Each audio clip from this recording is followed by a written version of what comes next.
When we do leave here, this big barn door actually slides in front of the glass, which is really nice because when we're not here, we're not concerned that someone's gonna try and break in through the glass or anything like that. This whole thing locks down and it just looks like a big metal box when we're not here. I had been just looking for like 1 acre of property, and when I found this property, I got so excited, and it was within my budget, and I thought, oh my God, okay, and it's 18 acres. We have 5 containers now. I think I might have a tiny house problem. I think I have an issue with shipping containers, and I will probably get more shipping containers in my life.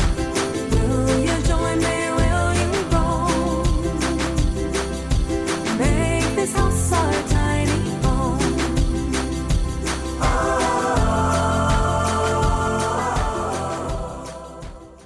Hi, this is Emily, and welcome to my home.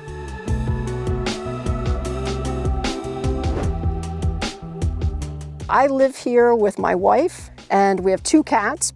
Our property is located in the western foothills of the White Mountains in Maine. We go back and forth between this tiny house and the apartment, and both of them are under 500 square feet, so I've been living this lifestyle for a while. When I was on the search and the hunt for property, I actually bought the cart before the horse. I bought this first shipping container that's in front of me. It's a standard 40-foot container, and I was getting the side cut out. And I thought, oh my God, I don't have a place to put this. I better find one.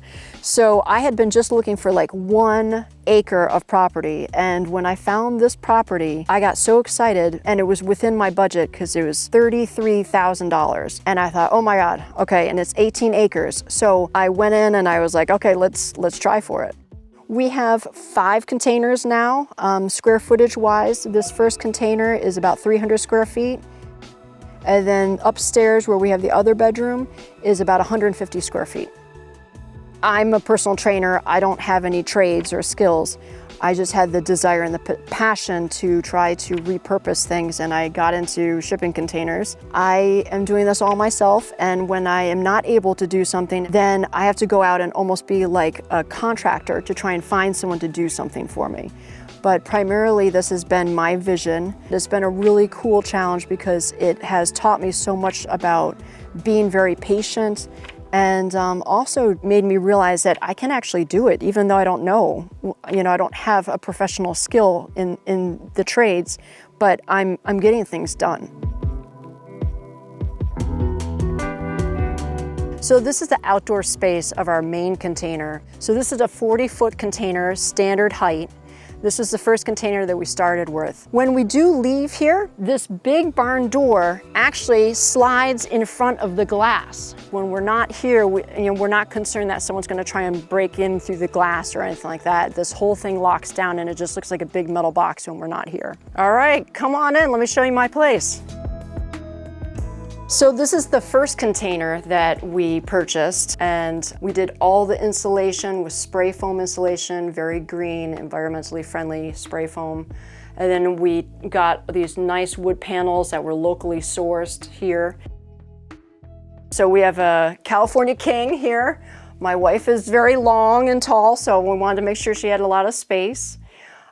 We have a propane heater that is actually used for sailboats, and we use that in the wintertime when it's really chilly out. As we pan around here, this is sort of a collection of pictures. Some of the fun things here, I found this in the trash here at the transfer station. I was like, who would throw that away? And these moose antlers, they came from a sports shop that was going out of business. So I really thought that it would be a great hanger for hats. This little sofa is where we like to hang out, but it also folds down if we do have extra company.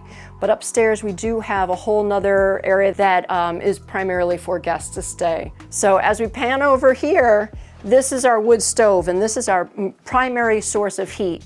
I do have to cut the wood very small to get in there, so it's not a standard size, but it works really well for the area because it's such a small space. We really needed it to be small. Behind here, you can kind of see I have some fire brick that a friend of mine gave me, and I just put it back behind there as sort of like a heat sink. So hopefully it will help keep this area a little bit warmer longer. Then as we come through here, I got this off of Craigslist in a nearby town. This is our kitchen space. Again, we're off-grid, and we are currently a dry cabin, meaning that we haul in all our water. So behind here, you could actually see one of these little water containers. We're bringing in water that we get in from the town, and we put it into these containers. I do have a well that I just recently dug, and we've gotten it tested and everything like that. I don't feel comfortable drinking it yet because I haven't put all the filters onto it that we need, but we use it for like showering and stuff like that. Other than that, we got this little bar space here. This comes down and it's actually a mini shuffleboard table, so we put it up here and we can play shuffleboard with it, which is really fun. So as we come back over here, we continue the rest of the container. This is our bathroom area. This is a little barn door that I made because my wife is like, I need a door for the bathroom, so we put it in there. This sink is a regular sink that eventually will be plumbed, so it will have water coming directly to it. But as of right now, you can see that we have this jug of water over it, and that's what we're using to wash our hands, brush our teeth, all that kind of stuff. This sink is great. I got this actually from a client who was going to be throwing it away. This old dresser was repurposed as our, basically our cabinet. So it's been great as a great level of storage that we can have, and it worked really nice on keeping with the theme of reusing things that were gonna be thrown away. We have a shower that is currently hauling water in. We're heating it with a little butane heater to heat the water, but in time, hopefully, all these things will be plumbed. The big black and yellow box is a huge kitty litter. So even though we're in a tiny house, the cats have a big litter box. And then on top of it, we have a washer, and it's fantastic, this little washing machine, does small loads. This toilet system, because we are off-grid, this is called a dry flush system, and it's really quite cool because it does have a button that you press, and it takes all the waste and it winds it up, and then it shoots it away. One of my friends refers to this as, she thinks it looks like a Jiffy Pop. So now I'm kind of thinking it's kind of like a Jiffy poop machine, but it works great. And my wife needed a flushing toilet because originally we had a composting toilet and she did not like that. So this is sort of my compromise. It's not as environmentally friendly as what I would like, but you know, it's doing the trick and keeping my marriage safe. This area is in an evolution. I'm not exactly sure what it will look like in the future, but for right now, that's why this kind of looks sort of strange. And this is still a work in progress. And then in between here, we have our outdoor grill. In the summertime, we do have an outdoor sink and an outdoor shower. It's now a little too chilly to take showers outside, but we do have an on-demand heater that we use. So we're able to use that in the summertime. But in the future, hopefully, we'll be building this out and putting a deck in here as well. So this is the shed. I'm gonna be getting a glass slider that was also a demo product, and a window. So next week, my neighbor and I are gonna be putting that in. When we have friends coming over or family stay with us, this is where we cook big meals. The fun thing about these Yeti coolers is that these are our seats. When we first got this place, we didn't have electricity, and we would use this as our refrigeration. Now we use these as part of our seating. And then in here, we're working on the insulation and the framing out of this container. These are from Harbor Freight. They're great for storing usually shop tools. But for our kitchen area, we thought that this would work great. Eventually, we're gonna have this sink plumbed. And then over here is sort of the powerhouse of our place. So we're all solar, and it comes into this area here, and underneath here, we have batteries. We have 8 of them, and we usually can go close to 3 to 5 days, depending on usage. Maybe more, depending on what time of year we're talking about. Winter is coming, and out here that usually means one thing. I will lose power, a few times at least, for up to 1 to 2 days. And while I love a good windy rainstorm, I need a backup power plan so that my tiny house and everything and everyone inside it won't freeze. When it comes to heating, I rely mostly on my wood stove, but when I'm away or asleep, I need something I can trust to maintain the temperature even when the power goes out. That's why today I'm testing the Jackery 3600 solar generator. And yes, Jackery sponsored this episode and sent me this unit to try out, which quite literally helps me keep the lights on in more ways than one. This thing is shockingly compact for the power it delivers. Check it out next to the Jackery 2000, another great space-saving backup power unit. Both fit right in my tiny house storage, and when I need one or the other, I just bring it out. I could actually plug my entire tiny home into the 3600 unit, but today I'm only plugging in my electric wall heater to see how it holds up in case of an emergency. And if you're into numbers, it has 3600 watts of output, charges in just 90 minutes, and holds a charge for up to a year. The LED screen is easy to read. Right now it's telling me that the unit can power my wall heater when it's on full blast for 6.5 hours. So with a combo use of my heater and the wood stove, I would be able to keep this house toasty until the power comes back on. So if you're interested in the Jackery 3600 or any other Jackery unit, check out the link in the description. But right now, let's get back to our tour of Emily's awesome off-grid container home. All right, so that's the shed. We're gonna head upstairs now so you can see where most of our friends and family stay when they come to visit. This staircase over here is another feature of going at it on Craigslist. So I got this from a man in theater. So we just repurposed them as our stairs to get upstairs to our roof deck. But this area also, I made a little bit more storage for wood. I wanted to have an extra space. I can easily get it out if we're like in the middle of a blizzard or something like that. And then outside here, you'll also see that there's a little propane tank. That propane tank feeds the heater that was inside. Now we'll head upstairs. All right, so now we're on the roof deck.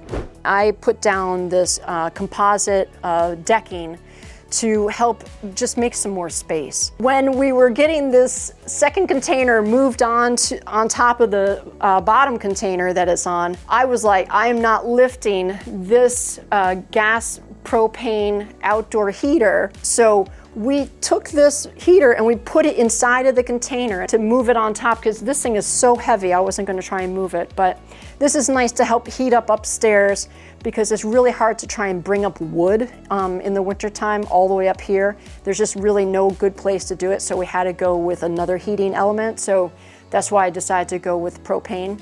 And then over here, I tried to repurpose. I had this piece of glass that I found at a place I used to live. And then this old tire. It's a great coffee table. So that's what we use it for, as a repurposed coffee table. So coming on in here, this is a glass sliding door.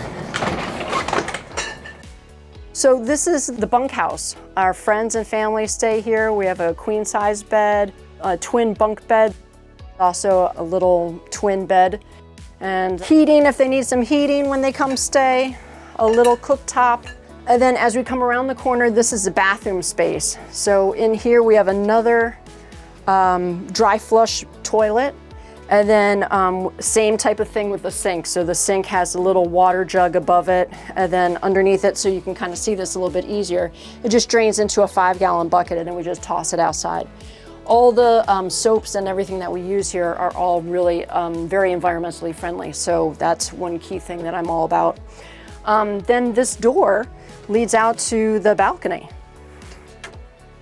All right, so now from the bunkhouse, this is the patio, the little balcony out from it. This propane tank that is out here, this is for the heater that was inside, the Mr. Buddy heater. And then now we're gonna go see the gym.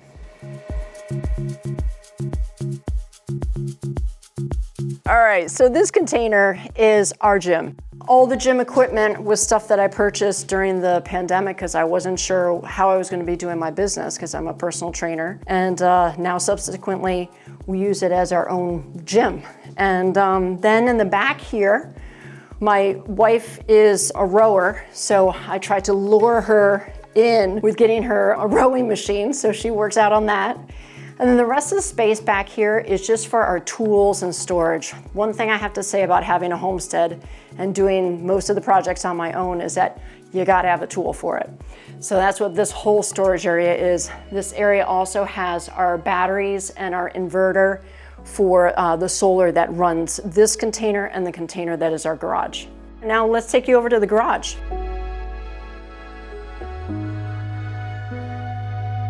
this is our container that has our garage. We keep all our vehicles here, including my Ego electric lawnmower.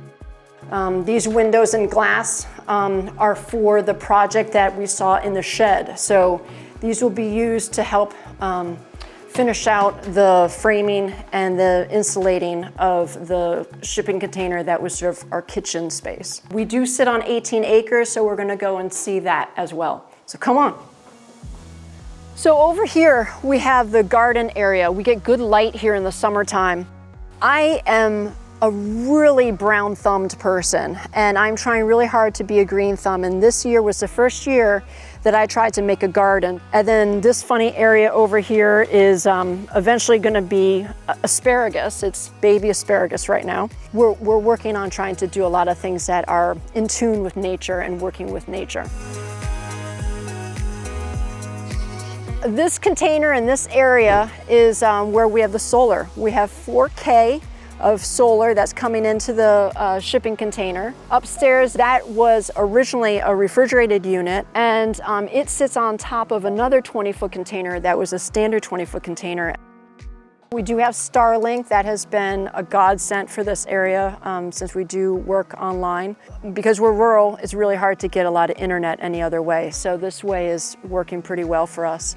To get around the property, since we do have 18 acres and we do a lot of work, we have a UTV, and we also have an ATV, and then I have this Suron. They do what I need them to do because they're part of our tools here. This plows in the wintertime.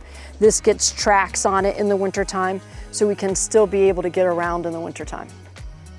Now we're gonna head over to the fire pit area and the cornhole. All right, so now we're over by the fire pit area, and we have cornhole. We like to just kind of hang out here. All the things that you see in the fire pit are actually from part of our garden this year.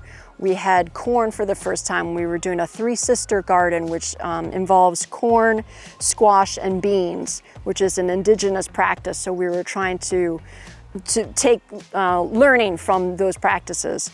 And so the stalks are in here along with some pieces of wood, so we'll burn it at a later time. But otherwise, usually we're burning the wood that we cut on property, and that's our little wood pile over there. It's mostly pine. My wife loves a good hammock, so this is her hammock stand, and the hammock is away for the season. And then back over here, I set up a sauna. So this is our sauna in the wintertime, and it is wood-fired. And then over here, you know, if you want to play some cornhole, I'm epically bad at it. I wish I was better, but I am not.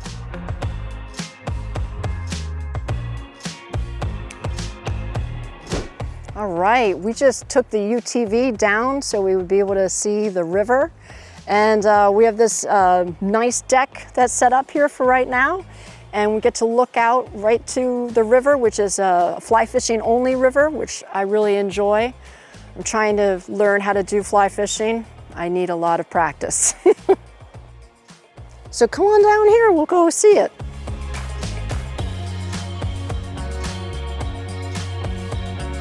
So this is a little fire pit area. We hang out by the river here. We have another hammock, little seating area. So we kind of just hang out here and listen to the songs of the birds and the rapids of the river.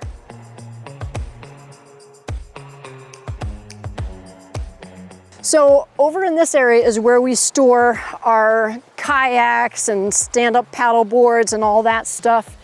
So we just take them, shoot them right into the water, and then we normally like to go upstream. But it's really nice because this whole area is conservation land that's on the other side of the river. We have about 2,400 acres that is owned by a conservation land trust. So it's really nice because it's very natural. And we like to be stewards of our property, so we're trying to be very environmentally friendly here to help with what is going on in a larger scope of this area.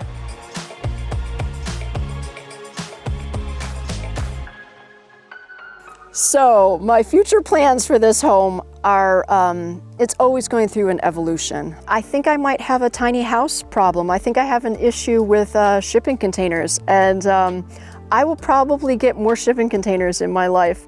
I don't know exactly where they're gonna be. My wife has an idea of making a whole separate structure out of shipping containers that will kind of like put a whole bunch of them together so it would be larger than a tiny house. That's one thing that I actually have really enjoyed about the purchase of this property. I never knew that I would be where I am right now. It has been such an exercise of gratitude and also empowerment to be able to get things done, to make mistakes, to be okay with making mistakes and learn from them, and then be able to just keep on going. Sometimes I luck out and things just work out, but a lot of times it's usually a lot of mistakes. Tiny house living is not for everybody. It requires someone to usually divest with a lot of personal belongings. It also can be really challenging if a person is not able to stay organized, because you really want to make sure that you can put things in a certain space. And then the off-grid part adds another layer of challenge, because I have to make sure that our daily living is within the means that I can power myself. It's not like I have the resource of using a power company to be able to heat me in the wintertime, to cool me in the summertime. It is me, so I have to know how to be able to do that within my own means.